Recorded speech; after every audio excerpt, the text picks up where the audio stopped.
Welcome to video 2 in our 3-part series. If you haven't seen my first video on the emotional foundation, make sure to check that out. I'm Denny Strecker, and today we're continuing our journey through the 8 essential skills your child needs that school doesn't teach. Did you know that children who engage in at least 1 hour of unstructured play daily show 40% better cognitive development than those who don't? Yet, playtime has been reduced by 25% in kindergarten since 2001. In this video, we're covering skills 4 to 6-year-olds need in what I call the cognitive bridge. These are the thinking skills that connect emotional development to academic success, and they're being squeezed out of early education at an alarming rate. By the end of this video, you'll understand why these skills are critical for kids between the ages of 4 to 6, how to spot whether your child is developing them, and what happens if they miss out. Plus, I'll share a simple activity you can do at home to build each of these essential skills. Skill number 4 is unstructured play and creativity. Your child's ability to engage in self-directed play that fosters imagination and problem solving. Play isn't just fun, it's how children's brains are designed to learn. During play, children create neural connections that become the foundation for everything from mathematical thinking to reading comprehension. Between 4 and 6, children's imaginative capabilities explode. They can create entire worlds in their minds, test theories, and solve problems creatively. This is precisely when many schools are replacing play with academic drills, which has serious consequences. Experts say play kitchens, dress-up corners, and building blocks used in the staples of kindergarten classrooms are now disappearing and being replaced by worksheets and reading drills. But research is clear. Children who engage in rich, imaginative play develop stronger language skills. They also get better executive function and more creative problem-solving abilities. Here are 5 signs that your child is developing a healthy play and creativity skill mindset. Number 1, they create imaginative scenarios. Let's pretend. 2, they repurpose objects creatively. A box becomes a spaceship. Number 3, they engage in play for extended periods of time without adult direction. 4, they incorporate stories and characters into their play. And 5, they experiment with different solutions when playing. When children don't have opportunities for this unstructured play and creativity, the consequences affect many areas of development. Children with limited play experiences show reduced problem-solving abilities, and they also struggle beyond the obvious solution. So the one thing that pops up in their brain, or they get stuck. Their imagination and symbolic thinking, crucial reading comprehension, remains underdeveloped. They become dependent on external entertainment rather than generating their own ideas. And perhaps the most concerning, they miss the joy in learning. They see it as work rather than discovery. Here's a simple way to boost creative play at home. Create a loose parts collection. Gather natural materials like pine cones, stones, and sticks, along with versatile items like fabric scraps and cardboard tubes and bottle caps. Put them in a bin with no instructions. Simply step back and watch the magic happen. The key is to resist directing the play. Ask open-ended questions like, what are you creating? Or, what could you use to solve that problem? Let your child decide and lead the way. The 5th essential skill is executive functioning.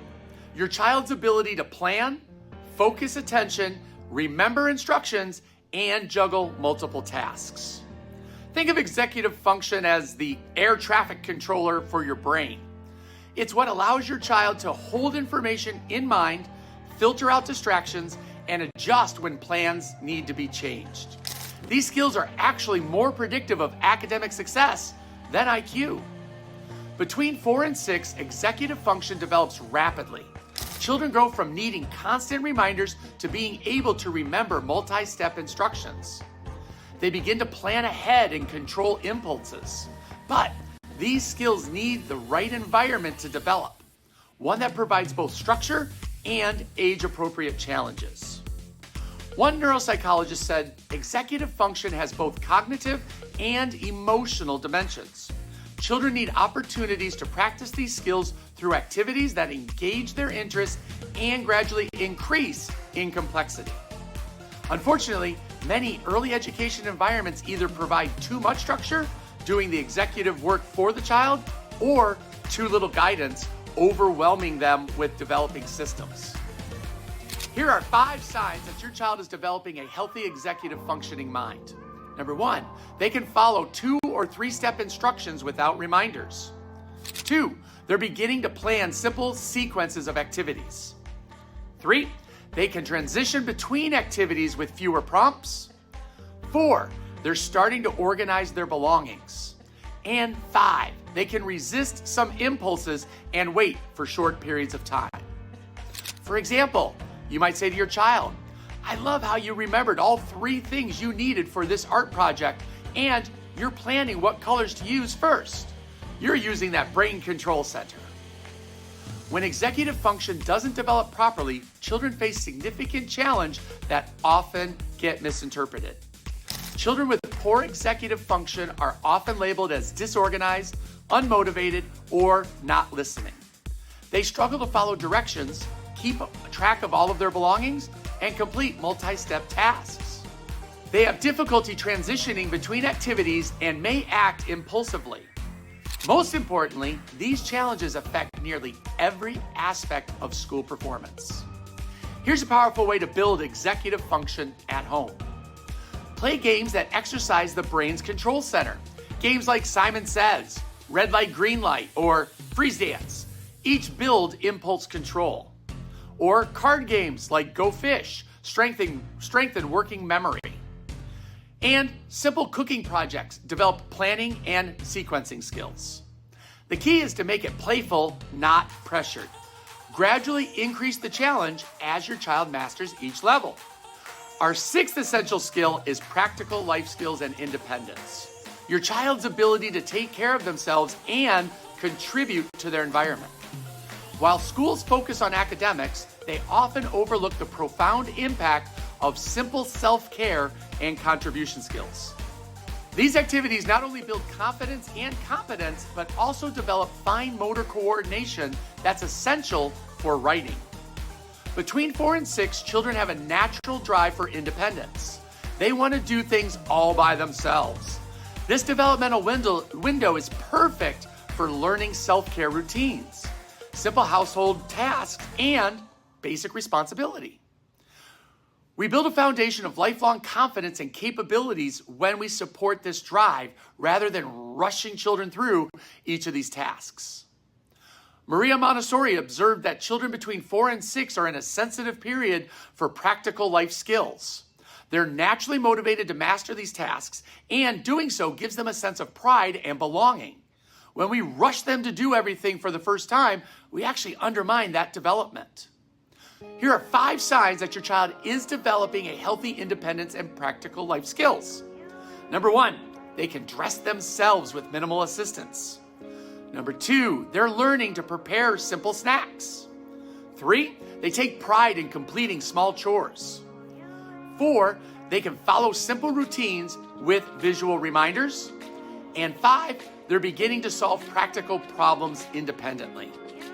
For example, you might look at your child and say, look at how carefully you're spreading that jam on your toast. You're using your strong fingers and concentrating so well, and you remember to get the napkin first. When children don't develop practical life skills and independence, the effects can be surprisingly far-reaching.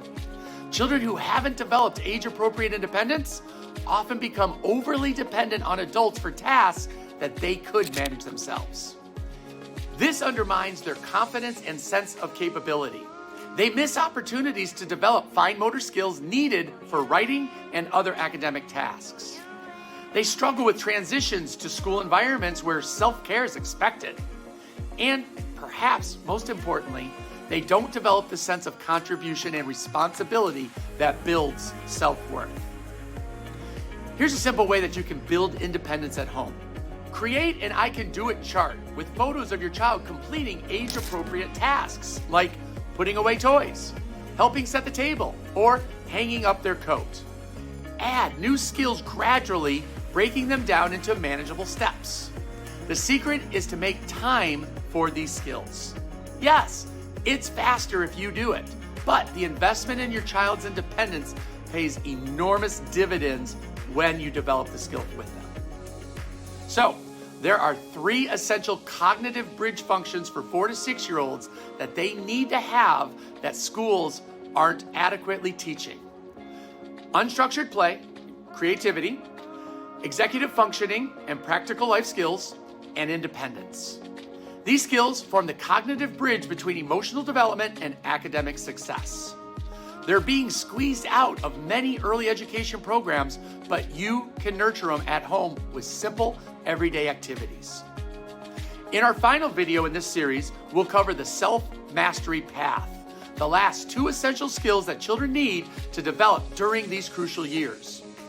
These might be the most overlooked skills of all, yet they have profound implications for your child's future success and happiness. If you found this video helpful, please like the video, share it with other parents who might benefit. Also, I'd love to hear in the comments, which of the skills does your child excel at and which ones do they need the most help focusing to develop? Remember, what your child learns between the ages of 4 and 6 shapes who they'll become for life.